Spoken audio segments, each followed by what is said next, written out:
Hello students, welcome to global online. This is Ankita Sood. Paper one के final preparation के लिए teaching aptitude के most important and repeated questions की series आज मैं आपके लिए लेकर आई हूँ। ये सवाल स्टूडेंट्स अपकमिंग एग्जाम में आपको जरूर एज इट इज देखने को मिल सकते हैं, इसीलिए हमेशा की तरह हर एक क्वेश्चन के आंसर के साथ मैं आपको इंपॉर्टेंट एक्सप्लेनेशन भी दूंगी, ताकि अगर अभी तक भी आपके कोई कॉन्सेप्ट क्लियर नहीं है तो वो बहुत इजीली क्लियर हो जाएं एंड इजीली आप सभी एग्जामिनेशन में अच्छा स्कोर कर सकें। तो चलिए फिर इसी के साथ डिस्कशन को शुरू करते हैं।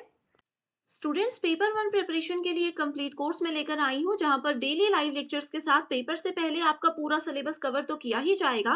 साथ ही आपकी फाइनल रिवीजन के लिए प्रीवियस ईयर क्वेश्चंस और मोस्ट एक्सपेक्टेड क्वेश्चंस भी आपको प्रैक्टिस करवाए जाएंगे। इन क्वेश्चंस के साथ लाइव क्लासेस में आपको कुछ ऐसे ट्रिक्स मैं बताऊंगी जिसकी मदद से बहुत इजीली आप सब करेक्ट आंसर्स को आइडेंटिफाई कर सकते हैं।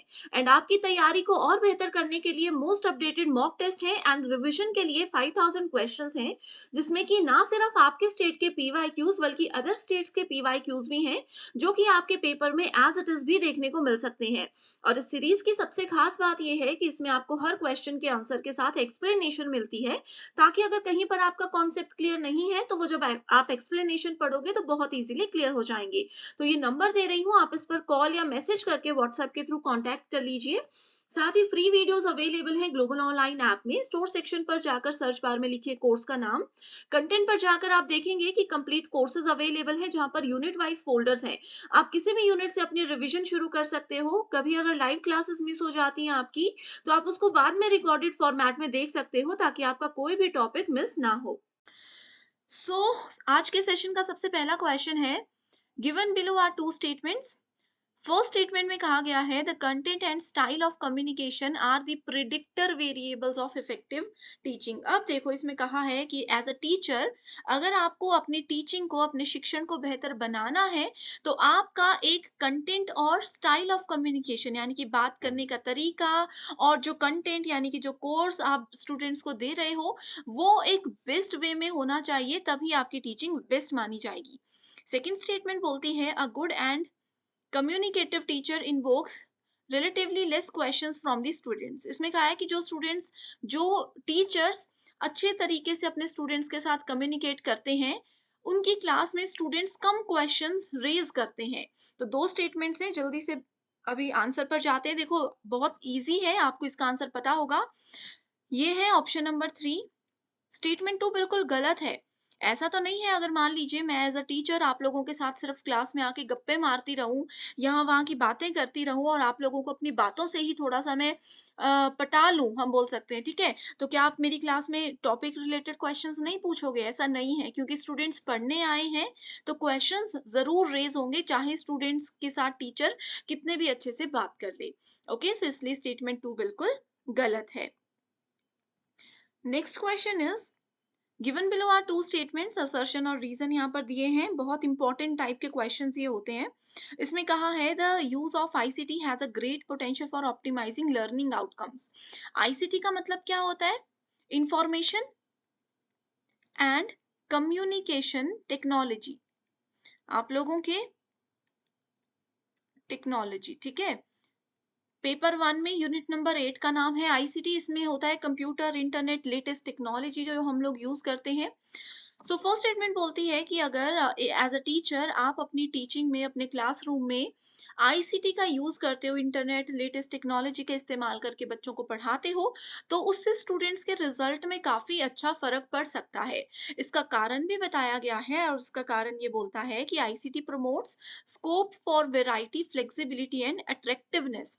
ये बोलते हैं कि जहाँ पर भी इंटरनेट और टेक्नोलॉजी, लैपटॉप स्क्रीन्स बड़ी बड़ी हो, ऐसे करके पढ़ाया जाता है, वहाँ पर बच्चों को थोड़ी टीचिंग के तरीके में वैरायटी मिलती है, थोड़ा फ्लेक्सिबिलिटी लगती है, और अट्रैक्ट होते हैं स्टूडेंट्स। क्योंकि कंप्यूटर, इंटरनेट की हेल्प से अगर पढ़ेंगे तो वो क्या होता है, डायग्राम्स, इमेजेस, ये सब चीजें आसपास रहती हैं, तो स्टूडेंट्स थोड़े अट्रैक्टिव होकर के सेशंस में रहते हैं। तो कौन सा यहाँ पर करेक्ट आंसर होगा? सो करेक्ट आंसर है both the statements are absolutely true, और आईसीटी को टीचिंग में यूज करने का कारण भी बिल्कुल सही यहाँ पर बताया गया है। अब देखो, जैसे छोटे बच्चों को अगर आप ट्रेडिशनल तरीके से एबीसीडी पढ़ा रहे हो या कुछ भी पढ़ा रहे हो, तो वो उतना जल्दी शायद चीज़ों को नहीं सीखेंगे। एज़ कम्पेयर टू उनको आप वीडियोज़ चला दो, उनके सामने गेम्स के थ्रू उनको काउंटिंग या ये सब चीज़ें पढ़ाओ, तो वो चीज़ों को जल्दी सीखते हैं, राइट? सो वही सब चीज़ें यहाँ पर कही गई हैं। ये एक ऐसा क्वेश्चन है जिसको एग्जाम में लगभग 3 से 4 बार एज़ इट इज़ पूछा गया है और कई बार इसी को थोड़ा-सा घुमा करके भी पूछा जाता था। तो बहुत इंपॉर्टेंट क्वेश्चन है। Next question is for optimizing learning outcomes, which of the following factors have been identified as most effective in terms of research evidences in a global context? Okay, so यहाँ कहा है कि वैश्विक संदर्भ में सीखने के परिणामों के अनुकूलन के लिए निम्नलिखित में से कौन से कारकों को अनुसंधान साक्ष्य के संदर्भ में सभी प्रभावी के रूप में पहचाना गया है। तो इसको पहले मैं आंसर बताती हूँ, ये है टीचर रिलेटेड फैक्टर्स। अब देखो स्टूडेंट्स, यहाँ पर आप लोगों का पहले एक बेसिक सा डाउट मैं क्लियर कर देती हूँ कि टीचिंग रिलेटेड फैक्टर्स होते क्या हैं। Okay, so teaching related factors में पहली चीज जो है वो आती है specific teaching skills. Specific teaching skills. Okay, दूसरी चीज आती है core teaching skills. Core teaching skills में होता है जो कॉमन स्किल्स होती है जो कि सभी सब्जेक्ट्स में एप्लीकेबल होती हैं। स्पेसिफिक टीचिंग स्किल्स होती है जो जैसे कि मैथ्स के टीचर के लिए स्पेसिफिक स्किल्स चाहिए। मैथ्स पढ़ाना सबके बस की बात नहीं होती। कोई लैंग्वेज, आप किसी को नई लैंग्वेज सिखा रहे हो, वो एक स्पेसिफिक टीचिंग स्किल में आता है। तो ये सब टीचर रिलेटेड फैक्टर्स होते हैं। ओके, सो इस क्वेश्चन में जो कहा है वो है कि अगर आपको अपने स्टूडेंट्स के लर्निंग आउटकम को ऑप्टिमाइज करना है, ठीक है, उसको प्रभावी बनाना है, बेस्ट बनाना है, तो कौन से फैक्टर्स ऐसे हैं जिसको सबसे बेस्ट माना जाता है ग्लोबल कॉन्टेक्स्ट में। ऐसा नहीं कि किसी सिर्फ यहाँ पे किसी घर की बात की जा रही है, ना यहाँ पे किसी स्कूल की बात की जा रही है, ठीक है, यहाँ पर ग्लोबल लेवल पर बात की जा रही है, इसलिए टीचिंग रिलेटेड फैक्टर्स बहुत ही ज्यादा इंपॉर्टेंट यहाँ पर होते हैं। अगला क्वेश्चन है, which is the correct answer, sorry, question है, what is the correct sequence from lower to higher for indicating learning outcomes related to affective domain? Okay, so ये एक ऐसा क्वेश्चन है, मेरी सीरीज जो बच्चे पहले से देख रहे हैं उनको आता भी होगा और उनको मैं बहुत बार ये बोल चुकी हूँ कि रट लो, याद कर लो, कुछ भी कर लो, पर ये आएगा जरूर। देखो इसमें क्या है, अफेक्टिव डोमेन की बात की गई है। आप लोगों के साथ ऑलरेडी मैं डिस्कस कर चुकी हूँ कि हमारे पास जो ब्लूम्स टेक्सोनोमी होती है, ब्लूम का वर्गीकरण होता है, उसको 3 हिस्सों में बाँटा जाता है। सबसे पहला हिस्सा होता है कॉग्निटिव डोमेन का, दूसरा हिस्सा होता है अफेक्टिव डोमेन का। कॉग्निटिव डोमेन होता है थिंकिंग, किसी की सोच, किसी के दिमाग से रिलेटेड मेंटल एबिलिटी की बात करते हैं तो वो कॉग्निटिव होता है। इफेक्टिव होता है, इफेक्टिव नहीं सॉरी, अफेक्टिव।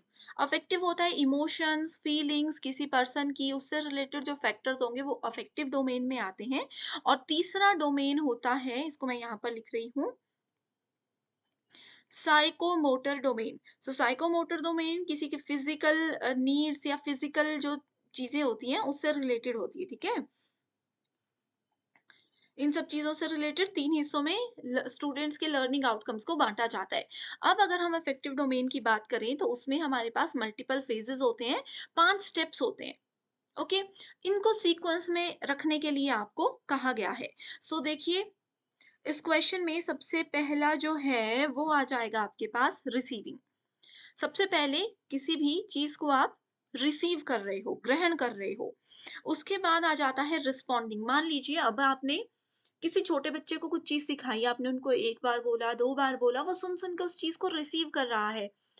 उसके बाद काफ़ी समय के बाद वो बच्चा उस बात पे रिस्पॉन्ड करने लग गया। आपने किसी बच्चे को पहले हेलो बोलना सिखाया, हेलो, हाथ से हेलो करना सिखाया, ठीक है? वो समझते रहे, समझते रहे। कुछ दिनों बाद उन्होंने, जैसे ही आप हेलो बोलोगे, वो रिस्पॉन्ड करेंगे।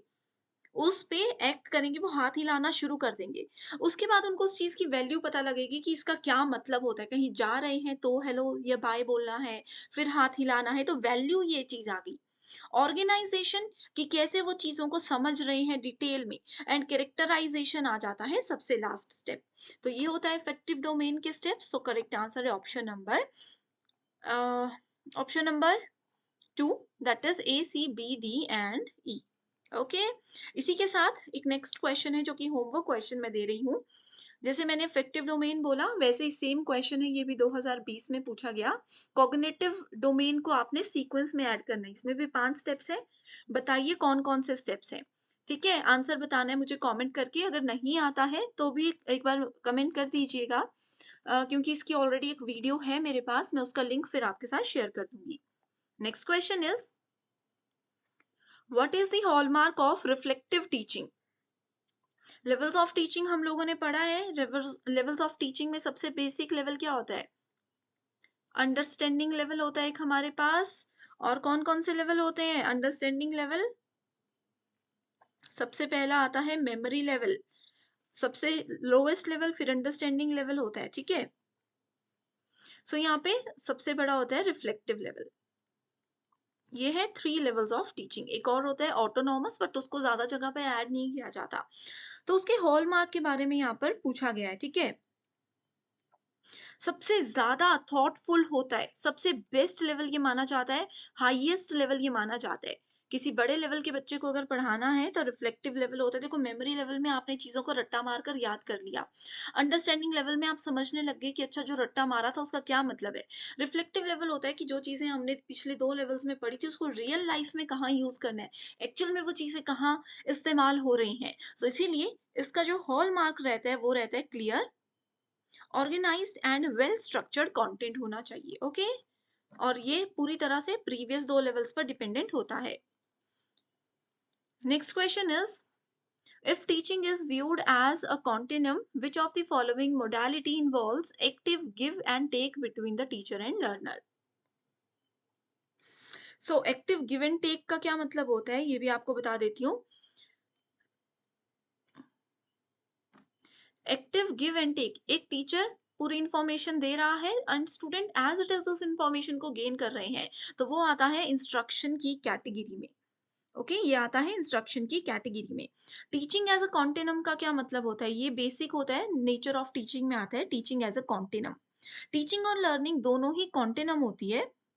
कॉन्टिनम का मतलब होता है निरंतरता को ये फॉलो करते हैं, कंटिन्यूअस होती है। ठीक है, ये बेसिकली टीचिंग के जो प्रैक्टिसेस होते हैं उसको चेंज और सपोर्ट करने के लिए इसको बनाया गया है, एंड इसमें teachers may not have the tools, resources और support to change teaching practice on their own. Right, so ये बहुत बड़ा टॉपिक है एक अपने आप में, लेकिन फिलहाल आप इतना याद रख लीजिए कि कभी भी टीचिंग के कॉन्टिनम की बात कर रहे हैं तो इंस्ट्रक्शंस की ही बात की जाती है। डिफरेंस एग्जाम में ये भी पूछा जाता है कि ट्रेनिंग, कंडीशनिंग और इंडोक्ट्रिनेशन में क्या डिफरेंस है। इस टॉपिक पे फिलहाल तो मैंने वीडियो नहीं बनाई है, अगर आपको चाहिए आप बस कमेंट करके बता दीजिए, जरूर आपकी रिक्वेस्ट को पूरा किया जाएगा। Next is in Gagne's learning hierarchy. In Gagne's learning hierarchy, which of the learning types immediately precede concept learning? इसमें concept learning की बात की गई है। Concept learning is always related to rule learning. ठीक है, गैगने में हमेशा concept learning rule learning से जुड़ा हुआ होता है। यहाँ पर rule learning ऑप्शन नहीं है, तो go for discriminating learning. Okay, एक चीज यहाँ पर और पूछी जाती है कि कई बार सॉरी, थोड़ी सी यहाँ पर मिस्टेक हो गई। कॉन्सेप्ट लर्निंग की बात की गई है। Concept learning is always related to discrimination learning, and if we talk about rule learning, तो रूल लर्निंग होता है आपका कॉन्सेप्ट लर्निंग। ठीक है, तो साइकिल आई होप अभी आप समझ रहे हो, ये 3 चीजें ऐसे एक दूसरे से जुड़ी हुई हैं, एक साइकिल में, इसी सीक्वेंस में वो काम करती हैं। ठीक है, एग्जाम में जैसे सिग्नल लर्निंग के बारे में पूछा जाता है, इसको क्लासिकल कंडीशनिंग कहते हैं। एसआर लर्निंग जो होता है इसको इंस्ट्रूमेंटल लर्निंग कहते हैं। चेन लर्निंग को हम लोग बोलते हैं, जैसे एसआर का जो सीक्वेंस होता है वो चेन लर्निंग का भी एक पार्ट होता है, एंड डिस्क्रिमिनेशन लर्निंग जो होती है हमारे पास ये भी इसी का एक पार्ट होता है। इसमें आपके पास लर्निंग ऑफ प्रिंसिपल्स आ जाते हैं, कॉन्सेप्ट लर्निंग आ जाती है, प्रॉब्लम सॉल्विंग लर्निंग आ जाती है। ठीक है? सो ये बहुत ही ज़्यादा इम्पोर्टेंट टॉपिक है। जैसे मैंने आपको ये बताया कॉन्सेप्ट लर्निंग और रूल लर्निंग वाला क्वेश्चन, ये दोनों ही क्वेश्चन जून 2020 की सेशंस में पूछे गए थे, एज़ इट इज़। ठीक है? सो ये बेसिक सी चीज़ें हैं जो मैं आपके साथ शेयर करना चाहती थी, जो इम्पोर्टेंट है। सो नेक्स्ट क्वेश्चन देख सकते हो, इसमें मैच द फॉलोइंग है, प्लानिंग, ऑर्गेनाइजिंग, मोटिवेटिंग, कंट्रोलिंग। ये इम्पोर्टेंट क्वेश्चन नहीं होता है, ठीक है, लेकिन बेसिक टीचिंग के स्टेप्स को इसमें पूछा गया है, तो इसको देख सकते हो। Planning goes for, it involves setting goals and objective. Plan करते हैं और हम गोल्स अपने सेट करते हैं कि हाँ, नेक्स्ट वीक में मुझे ये चीज़ों को कवर करना है। ऑर्गेनाइजिंग का मतलब होता है it involves bringing together resources and people. Motivating means it involves engagement in task relevant activities, and controlling means it involves feedback of result and follow up to compare accomplishments। ठीक है, so इसका correct answer ये है। Next question है, the goal of teaching as compare to training is to provide opportunity for sharing and caring leading to critical and creative reflection. As it is definitions हैं ये। There is abundant scope for promoting concept learning under which stage of development of learning? So ये adolescents जो किशोर अवस्था के बच्चे होते हैं, उसमें सबसे ज़्यादा स्कोप होता है किसी भी बच्चे को नया कुछ सिखाने का। वो बहुत जल्दी सीखते हैं। वो बहुत एक एज ऐसी होती है ना जिसमें बच्चे नया सीखना चाहते हैं पूरे जोश के साथ। तो वही चीज़ें यहाँ पर पूछी। Thank you so much everyone for watching the session and I wish you all the very best.